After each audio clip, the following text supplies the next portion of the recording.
Bismillahirrahmanirrahim. Assalamualaikum warahmatullahi wabarakatuh. Kita bertemu kembali pada mata kuliah Praktikum Sistem Digital.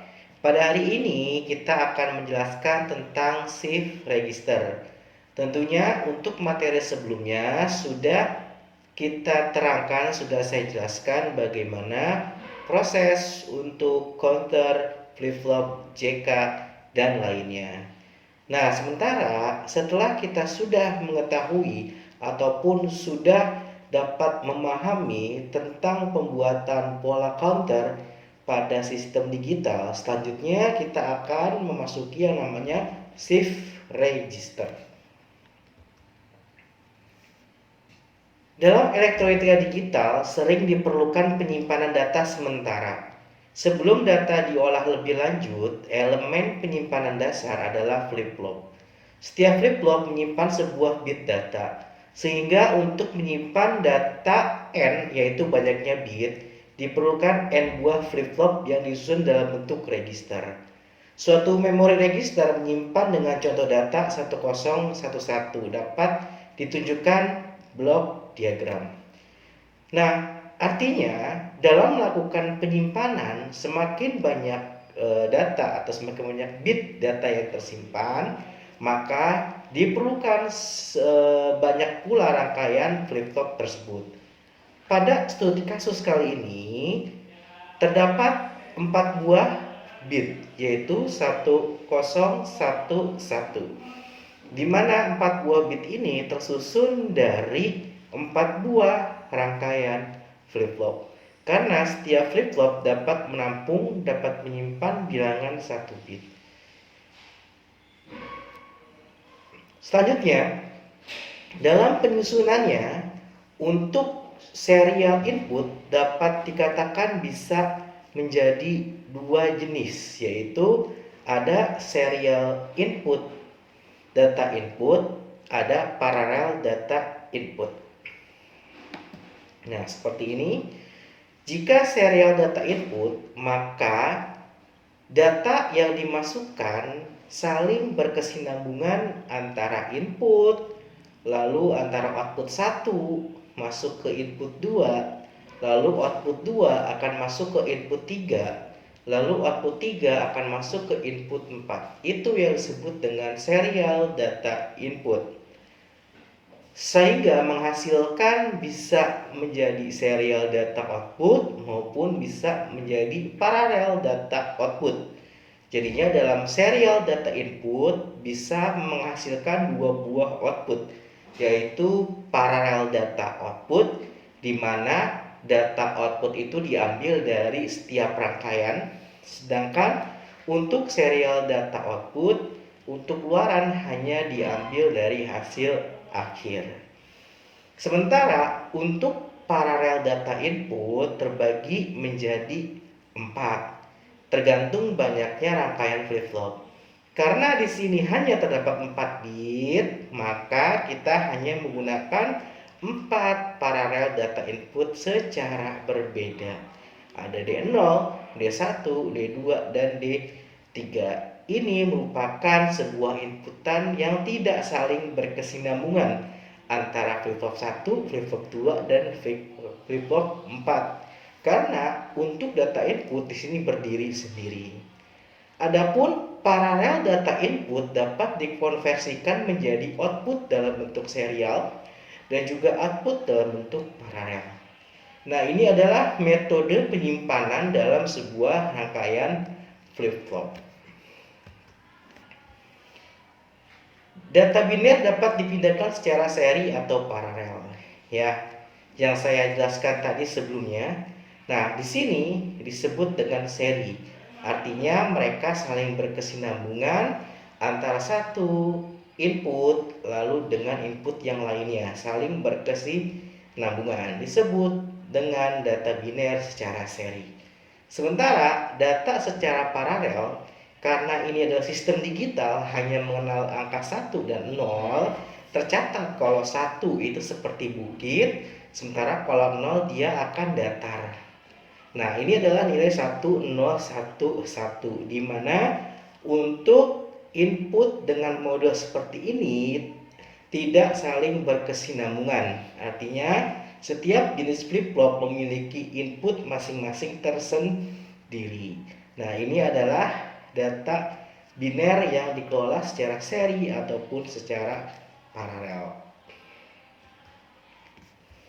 Dalam metode seri, bit-bit dipindahkan secara berurutan satu persatu ke BO dulu, lalu ke B1 dan B2 dan seterusnya.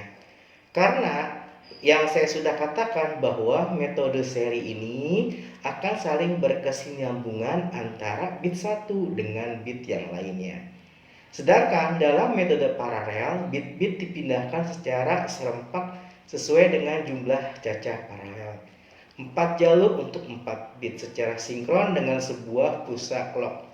Ada 4 cara di mana register dapat digunakan untuk menyimpan dan memindahkan data dari satu bagian ke bagian sistem yang lain. Nah, ini adalah metode atau cara yang digunakan oleh register untuk menyimpan dan memindahkan. Di antaranya ada serial input, lalu ada parallel output yang disingkat dengan SIPO, lalu serial input, serial output SISO, parallel input, parallel output PIPO, ataupun parallel input dan serial output. Nah, ini adalah metode yang digunakan dalam melakukan penyimpanan dan pemindahan data dari satu bagian ke bagian lainnya. Mungkin pada pertemuan kali ini kita akan lebih fokus ke 1 dan 2, yaitu serial input lalu parallel output atau serial input dan serial output. Dalam praktikum yang digunakan adalah SISO dan SIPO. Untuk SISO, serial input, serial output dengan input dipasang secara seri sehingga keluaran dari si A merupakan masukan dari si B. Untuk output merupakan key 1 yang merupakan hasil pembacaan dari keluaran B. Nah, ini merupakan sebuah metode yang disebut dengan SISO, serial input, serial output, di mana serial input masuk A ya masuk ke D, sementara dikeluarkan dalam bentuk key ya bilangan B, lalu sebagai input ke bit yang kedua. Karena di sini hanya ada 2 jenis flip-flop, maka bisa dikatakan hanya bermuatan 2 buah bilangan biner atau 2 bit saja. Yang jadi permasalahan atau yang jadi pembeda adalah di mana setiap serial input ini saling berkesinambungan antara flip-flop 1 dengan flip-flop yang lainnya. Sementara untuk keluarannya dia hanya fokus di hasil akhir, yaitu di key 1. Nah, untuk mengatur ataupun untuk menentukan sebuah hasil ditentukan oleh clock ini sendiri. Ya, clock ini diletakkan pada sistem clock. Untuk SIPO, serial input parallel output, dengan masukan sama seperti SISO karena sama-sama SI atau serial input. Di sini juga SI serial input, yang berbeda hanya output.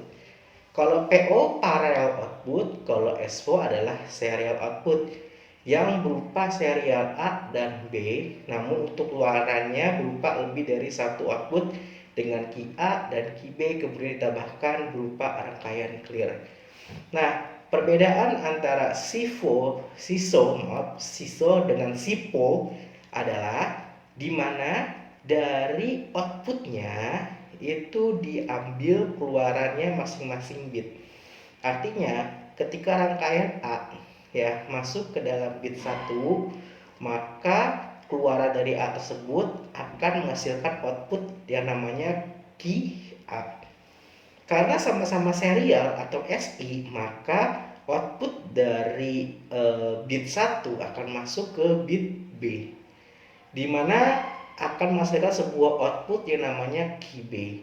Nah, masing-masing bit ini akan mengeluarkan sebuah output. Nah, itu yang disebut dengan SIPO, serial input parallel output, di mana register ini akan menyimpan bilangan biner Makin banyak sebuah rangkaian flip-flop, maka makin banyak bilangan biner yang dapat disimpan, tergantung dengan jumlah bit yang akan dirangkai. Oke, sekian untuk materi hari ini. Karena sebelumnya sudah kalian praktikkan di materi sebelumnya, di mana kalian sudah memperhatikan yang namanya register. Ya, register sudah dapat menyimpan 1011 dan seterusnya. Nah, sementara untuk materi ini hanya berupa simulasi bagaimana alur penyimpanan dari sebuah sistem digital. Oke, sekian dari saya. Semoga bermanfaat. Assalamualaikum warahmatullahi wabarakatuh.